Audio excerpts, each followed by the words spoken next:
Okay, so here's where I start to beat my head against the wall. Because Nina is squishy. I leveled the shit out of her, and she's still really squishy. Well, even like her intended role, she's supposed to be a backline caster, isn't she? Yeah. And so when they send her in this solo, granted, they only put you against one enemy at a time, but like, god damn, these things do a lot of damage. Yeah, I have played RPGs where they do this. And it basically turns into a quick draw contest. Yeah. Can you one-shot them? Yes. Did you fail to one-shot them for one reason? Oh, fuck! Yeah, pretty much. Yeah, so this is all just talking about how you're going to lose your memory as a human and lose everything if you become a bird. Like, this is here to make sure that you want to do this. How badly do you wish to become giant? Yeah, kind of. Will the legend never die? Yeah. Will you sacrifice your humanity to dominate the PvP servers? Yeah. Also, Nina's one of the fastest characters in the game, and these things still sometimes go before her. So that's always fun. Yeah. Yeah, it's always fun when you're playing a game like this and you max out a character's speed and they're still shit faster than you. Yeah. Yeah, granted, she's not maxed, but, like, there's problems. Oh, yeah, and also there's this moving rock problem. Okay. And, of course, to make it advance, you have to move back and forth. And, of course, moving back and forth with random battles. Yeah. Oh, Jesus. Yeah, this is not a fun thing. Like, the only saving grace is that you don't have to go back through the whole fucking dungeon. I'll go beat them up for you. I'm fine. I'll kick their fucking asses. Does the whole, like, mini dungeon reset? Yes and no. Like, there isn't really much to it. It's one room. Yeah. But you need to talk to all the statues, right? You don't have to. No. You don't have to talk to any of them. I just wanted to show off, like, dialogue and whatnot. Okay. Which is part of why I beat my head against the wall so hard on this. But, like, there's also a couple of treasures to find, and that's important, as could be expected. Yeah. Damn it. Yep. So I'm trying to get up to that platform there. Yeah, and these motherfuckers have 2 attacks. Sometimes. Yeah, the egg beater? Yeah, egg beater. Typhoon! Yep. Like, you'll notice that one of them did about half my HP and damage, and then Typhoon does the other half. I can't see Typhoon without thinking about Final Fantasy 13-2. Okay.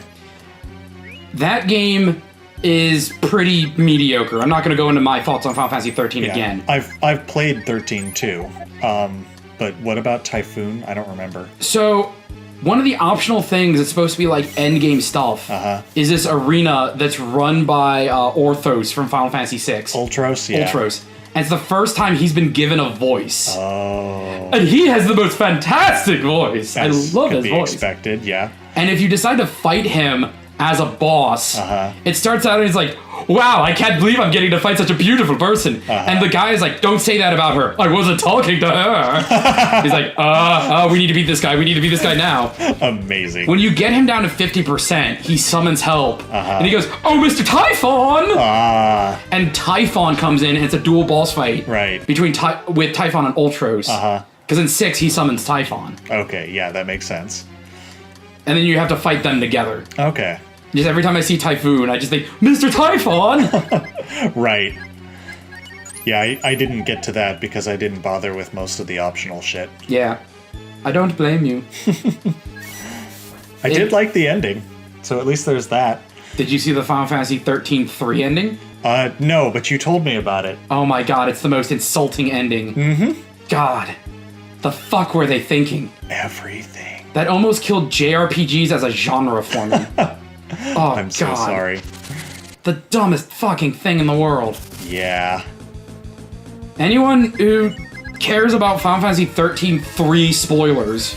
That's lightning returns for those who don't care to count. Skip to this time code right here that it's on the screen now. Okay. So, I don't know anything about Final Fantasy 13-3's story, but for some reason, Hope, who is now a little boy again, is the final boss.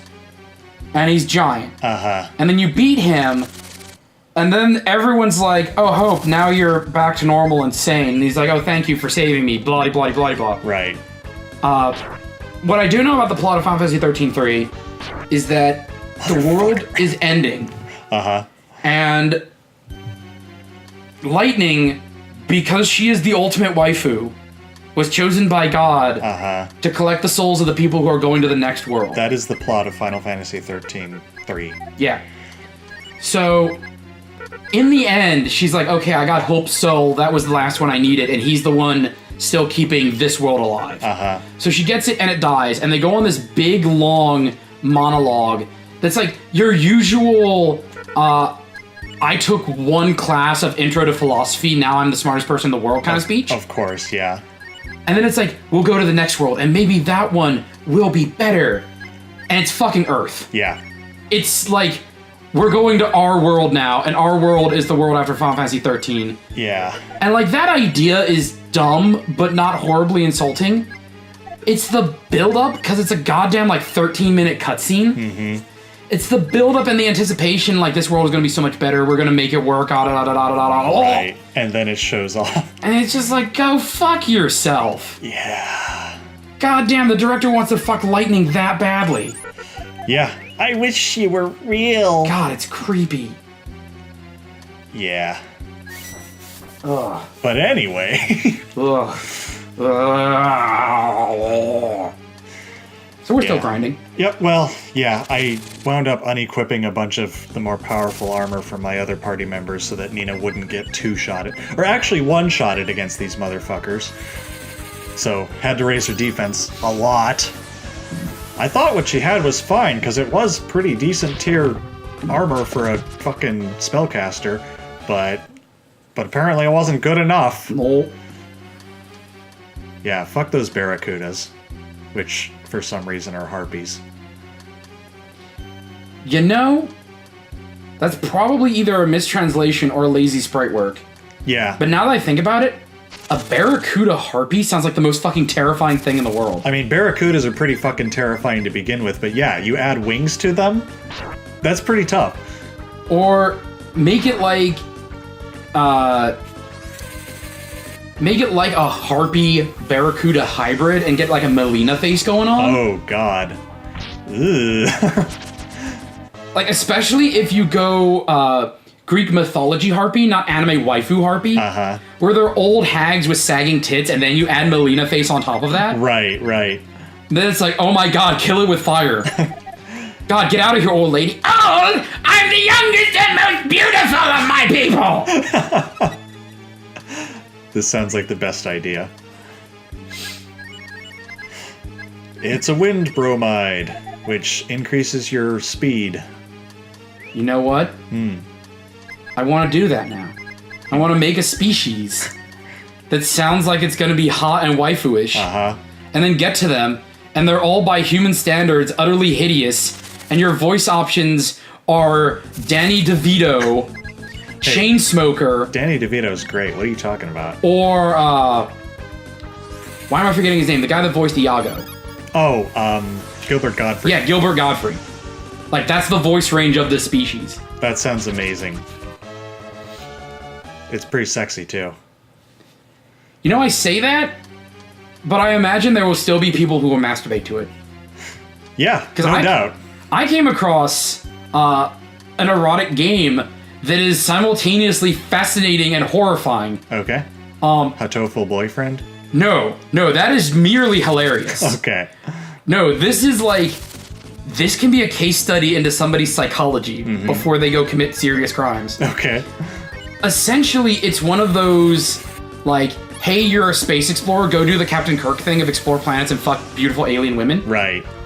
Only all of the alien women you meet really look alien. So they're all these hideous monster things, but you still find a way to stick your dick in it. Okay. Why not? It's like, I find this very difficult to masturbate to, but I'm so excited to play it. For the morbid fascination of it. Like, what horrible yet highly inventive creature designs are you going to throw at us? And better question, how is the protagonist going to find ways to fuck it? Right. Because I can look at some of these designs like, I have no idea where human phallus would be inserted into this that would seem like a good idea. This seems to be a creature made out of bismuth. There's nothing but sharp angles. How is he going to do it? It's exciting. It's like watching a hero get out of a death trap. Yeah, that makes sense. I mean, it's like watching a hero get into a death trap, you mean? Well, you're always asking the same question. How is he going to do it? It's just the it takes on a horrifying connotation in this discussion. Yeah. Hey, it's a crodworm. Hey, it's something other than those harpies. Thank the gods. Good. You'll just get worms, no herpes this time. Nope. The good news for Nina is once you get herpes, you can never get it again. Yeah. Yep. Worms, on the other hand, will keep coming back and coming back if you don't deal with them properly. Crodworms. You know, crodworm sounds like a pretty good thing to put in that game. Yeah. Oh no. Yeah, just looking at it like, where's he gonna stick it? Once again, I think this is the last time I die, if I'm not mistaken. Good. Yeah. We can go from weird alien penis vagina discussion straight back to plot, as it should be. Yes. I mean, we are in Breath of Fire. True. It's like the furriest RPG series. Like, what fetishes haven't we hit yet? Yeah, that's a good question. Okay. We had the creepy basement full of the bondage. We've had the whole... Have we had multiple micro levels at this point, or just the one micro level? We've had multiple endo levels, but just the one micro level. Okay, so we had a micro and a macro level. Yeah, that's true. We've had multiple endo experiences. Yep. So LOL vor. Including a mind. We've gone into somebody's sleeping mind. Yep. So we have hypnosis and Somnambulance? I don't know. Yeah, the sleeping thing. God, I need... Corrections Fox will throw that up. My brain is not working today. Yeah. So, what else are we missing? I mean, everything. Like, there haven't really been... Well, I guess we sort of have feet, but, like, we'll get to the feet later. Okay, so we're getting to the feet. Yeah. We're getting to the feet. Yeah, feet is a very common one. Okay. This is a legitimate question for a JRPG. Has there been any kind of romantic or sexual tension between blood relatives? I don't think so. Okay. You never know with a JRPG. Yeah, you do never know. I mean, people will ship that all the time, but it's usually not justified. Okay, no. The more justified one, do you have romantic or sexual tension between non-blood related siblings? I don't think there are any non-blood related siblings in this game. Okay. Because for some reason, anime is really cool with that, and that's not exactly cool. Yeah. Yeah, it's still pretty fucking weird. Yeah, it's kind of creepy. What else are we missing? I would say furry, but that goes without saying. Yeah, obviously. Rand covers the Bara. Yep.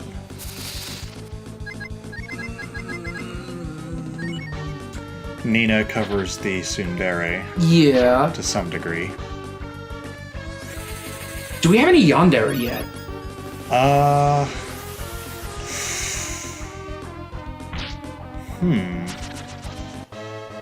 Like, I think the best opportunity for yandere would have been Lust, but I don't think Lust was, like, that portrayed in that way. No, that was Joker.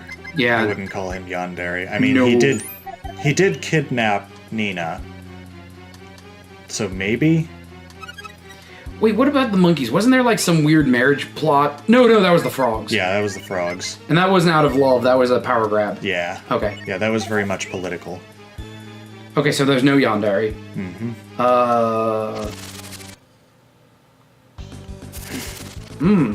What else is missing? What else is missing I mean, you got... from this lovely, lovely gumbo? Yeah. Hey, she survived an egg beater. Yeah. She just got a windrobe, which upped her defense by like 30. Good. It was at 100, so a 33% increase is pretty nice. That's pretty significant. Yep. Those are numbers right there. Yep. Does any monster throw eggs at you? Egg beater. Probably not. Okay. Let's see. Does anybody get pregnant? Does anybody form Bobby? I mean, there are children in the game, but I don't think... I mean, there's talk of heritage. Does that count? No. Yeah, there's no real pregnancy in this. Okay, so there's the missing gap. Yep. Granted, you really don't see that very often. No, because that would require a different sprite anyway. The only time I can actually think of that coming into play in a JRPG is Final Fantasy X-2. Okay. Because Lulu gets pregnant. That's true. Which is the excuse for why she's not out adventuring with you and you pick up Pain. Yeah. The younger, more hot topic right. version. Yeah. Yeah, I'm trying to think what else there is that this game might have covered. Bondage. Is there bondage in this game? There's the creepy dungeon, remember? That was the first thing I brought up. Yeah, okay. When the other thief gets tied to the wall in that really suggestive pose. Yeah, that's right. So there's that. There's some degree of heresy. Like, that's a fetish to some people. We're approaching transformation. That's true. Yeah, we do have the transformation thing going on. Oh, and actually, transformation's been a big thing because all of the demons. Yeah, all the demons, the shaman forms, this. Yeah. That's all over the place. So that's a prominent one. And merger. You get merger there with the shamans. Oh yeah, there you go. Why do you desire these powers, Nina? Oh, look at that. In order to solve the puzzle of the tragedy which may occur in this world, I need the powers to fly. I see. You're saying you will save the world? Nah, I just want to know how it will die. Yeah. I mean, yes. You talk big? You think you can save the world by yourself? Do you seriously think you can do it? No. I don't know, but I will try anything to protect those I love. See, she's so, like, demure. Fight me. Show me your determination. Fight me, coward. That's an interesting kind of determination, is, like, where you're not sure, but you're willing to try. And you're so sure, or you're so willing to try that even though you're not sure, you're willing to go through with dramatic things. So, when it comes to, like, endgame final encounter... Yeah. That is one of my two favorite mindsets of the main characters that are on radically... Oh, wow. Yeah. Okay. Yeah. That are on radically opposite ends of the spectrum. You have Nina, where it's... I am not confident in my ability to do this. But my confidence is not my power. Yeah, by the way, that's BOF1, Nina. Oh, look at that. Yep. Hi, Nina. Congratulations, Nina. I'm your great-great-great-great-grandmother. Ta-da! So really, it's not even that long ago, I guess. 4 generations? Yeah. That's a minimum 60 years? Yeah. Between 60 and 80 years. No, 60 to 120 years, depending on how long the generation was. Right. And I guess it depends on fantasy generations, too. And also the species. So it's my fault that our family is no longer part of the Great Bird. Sorry. Yeah, I fell in love with a man from another tribe. Whoopsie and doodles. we weakened the powers of our tribe. Sorry, I didn't keep the bloodline pure. Yep, I mean, that's actually necessary for this shit. Ugh. We lost our inheritance. That's why no one can use these powers anymore. I'm sorry the bird guard took, like, all of the red pills. You really gonna change yourself to protect the people you love? You will be fine. I'm sure you will be able to use the powers. With your determination, you are best suited to use the powers. Your ability to become a giant bird has filled you with determination. Yes. Just like the mice. And Nina is just like, I must go, my planet needs me. Pretty much. One more thing to ask you. Can you scratch my itch? I just can't reach it with these wings in the way. Do you forgive me for sacrificing these things? I'm gonna say no. No! But that's what falling in love is all about. It's like, sucks to be you! Later, bitch. Yep, pretty much. So yeah, BOF1 Nina and BOF1 Ryu fucked everything up. Amazing. Uh-huh. So, the determinations, Yeah. the two types of characters. Yeah, is the Nina type. You have the Nina type, where it's, I'm going to do this. I have no idea if I'm going to be able to pull it off. Mm-hmm. I don't even know if I'm going to live. I don't even know if I'm going to leave a dent. But I'm going to try. Right. And that's, to me, that's an embodiment of courage. Uh-huh. Then you have the complete opposite end of the spectrum, where you're getting like persona main character level, where it's, I am so 100% confident in my abilities. Right. That I'm going to do this in the most stylish way I can. Yeah. This is Dante from Devil May Cry. Right. This isn't even a challenge to me, so I'm going to intentionally make things more difficult because they look cooler. Right, right. It's the Sonic the Hedgehog way of doing things. Yeah. Except probably done right. Yeah. Because then you get, like... the thing that makes those work is you really have to sell the second act low to really slingshot it into a really high third act high. Yeah, that's true. Whereas with Sonic, it's always high. Yeah. Because, like, the time that is really, really effective is when the entire victory of the plot is straight out of the jaws of defeat. Yeah. And stylishly out of the jaws of defeat. Right. Like, the MacGuffin you needed to win was the spinach stuck between the teeth of defeat. Right. And you needed to go into the jaws to get it. And now you got it, and now you win. Uh-huh.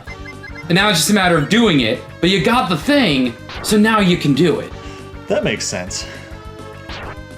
That thing doesn't have to be an actual MacGuffin. Metaphors and shit. Right, of course. I'm trying to think of other situations where that's a thing. I kind of want to say the ending of Wild Arms 2 has that sort of thing. Like, you've gone through the tough part, and the penultimate boss is really basically the final boss, but then you have this beautiful victory lap where your main character just fucking toys with the big bad. Yeah. Like, I love the idea that in order to accomplish your goal, the means to doing that is found in that valley of despair. Yeah. In that second act low is where you find what you need. Yeah, that makes sense. And a lot of people that know the 3-act structure are like, well, no shit, that's where the hero learns. No, what I'm saying is, the hero knows it's down there. They're looking over the abyss, and they know what they need is down there, and it's gonna suck, but they need to go down there to get it. Right. Yeah, it's like descending into hell so that you can find the way to heaven. Yeah. That was always the part of the Divine Comedy that confused the ever-loving fuck out of me. It's like, you go down hell normally, and then in Hell's basement, there's like an elevator go like underneath Satan. It's like a shortcut to purgatory. It's like, the fuck? This is built stupid. It's built like a dungeon in an Elder Scrolls game where there's a ladder to a hidden cliff. Yeah. At the end of the dungeon. Yeah. I want to draw a comparison between this and Breath of Fire 1. Ooh, do it. So at this point in Breath of Fire 1, when you've solved most of Nina's stuff, the king has been sick the whole game. And then you find a way to cure him, and he just gets up out of bed and bounces around. That is so different in this game. That king never gets out of bed, as far as you can see, except like during the credits and stuff. But even then, he's just kind of walking around, and it's just there. But like, yeah, in this one, it's serious the whole time, and I find that to be more interesting than the goofy bullshit that BOF1 does. Because like, BOF1 is not a game where most things are taken seriously. Like, every now and then you'll find a sad scene here and there, But like those sad scenes are undercut by the fact that almost everything is just weird, nonchalant, and vaguely enthusiastic. It's got this weird tone to it. But yeah, there's Nina's little farewell speech to her daddy. So, what do you think's gonna happen? I think this lady's gonna be the bird. You know who that is? That's her mum? Nope, that's Mina, her sister.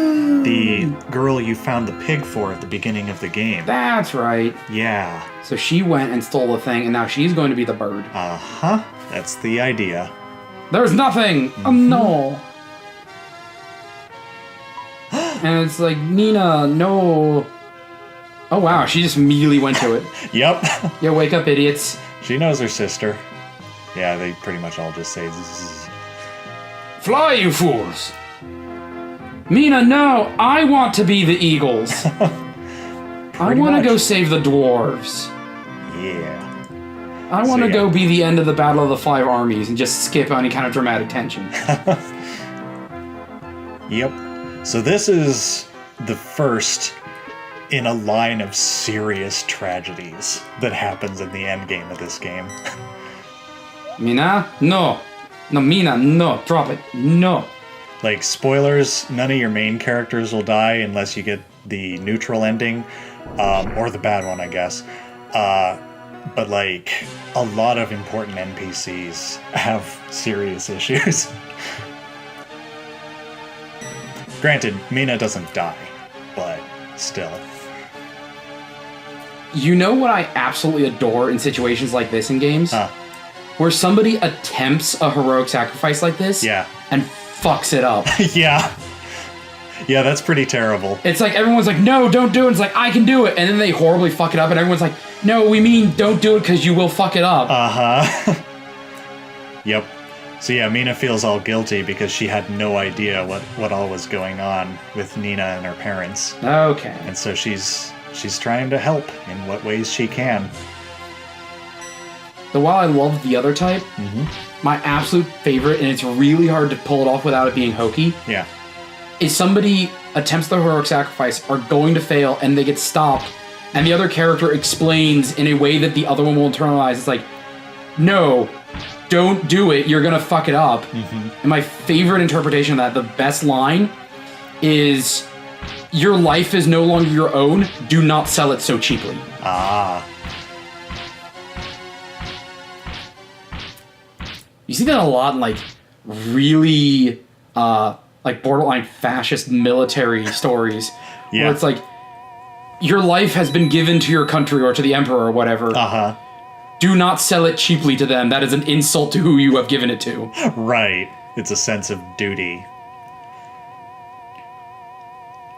Though I think there's a couple of stories I've read, like, I think a couple of animes, actually, where it's like you have young hero boy, and it's like, I'm gonna Mamoru the shit out of this girl. And then, like, tries to throw themselves in front of some kind of danger, eat shit, and both them and the girl gets hurt. And then some other character's like, I know you're brave, I know you want to live, but you're willing to give your life for this girl, right? Yeah. She will be so sad if you die. Do not give it away cheaply. Right.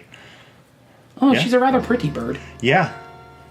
And it has some of the best music in the game when you're riding around on your new airship. You know what would be a really shit deal? Is if you, like, I will become the giant bird, and you're just like an emu. Or a chicken. That would be terrible. Or one of those New Zealand ground parrots. Here it is. That's pretty solid. Yeah. Yeah, and it's like, it's meaningful. Yeah. I like that. Oh, and they're doing a thing I like. Like, X character did something that has royally fucked them up. Yeah. We have to honor their sacrifice, so let's use this as a motivation point as opposed to a tragedy point. Exactly. Yeah, Nina's a good character in this game. It's kind of a toss-up between this one and BOF4's Nina. But yeah, this is your fastest mode of travel in the game.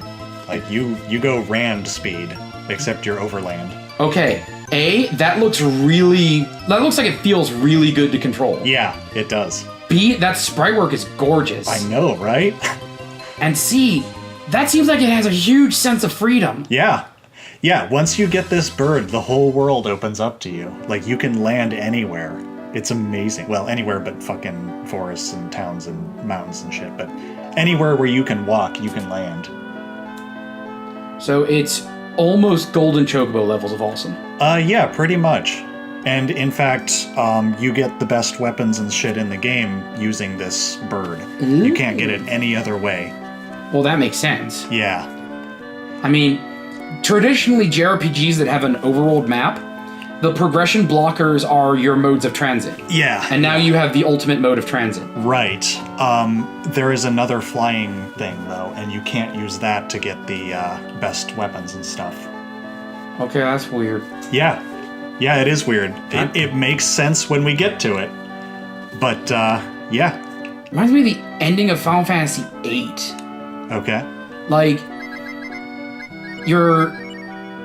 Oh, God, it's been so long since I played Final Fantasy VIII. I know you have multiple different airships in that game. Yeah. And the end game of Final Fantasy VIII is when the timelines all converge. Yep. Your airship does get an upgrade in that final leg of the journey. Mm-hmm. But the world is fucked, so 90% of content is now locked off from you. Yeah. And it's go deal with the final dungeon. Yeah, that's true. It's like, you don't get to do your side quests anymore. Yeah.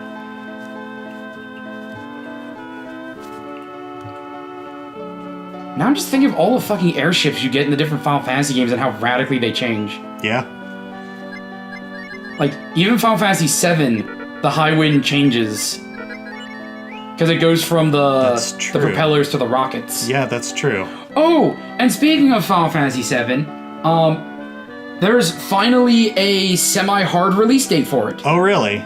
2023. Wow.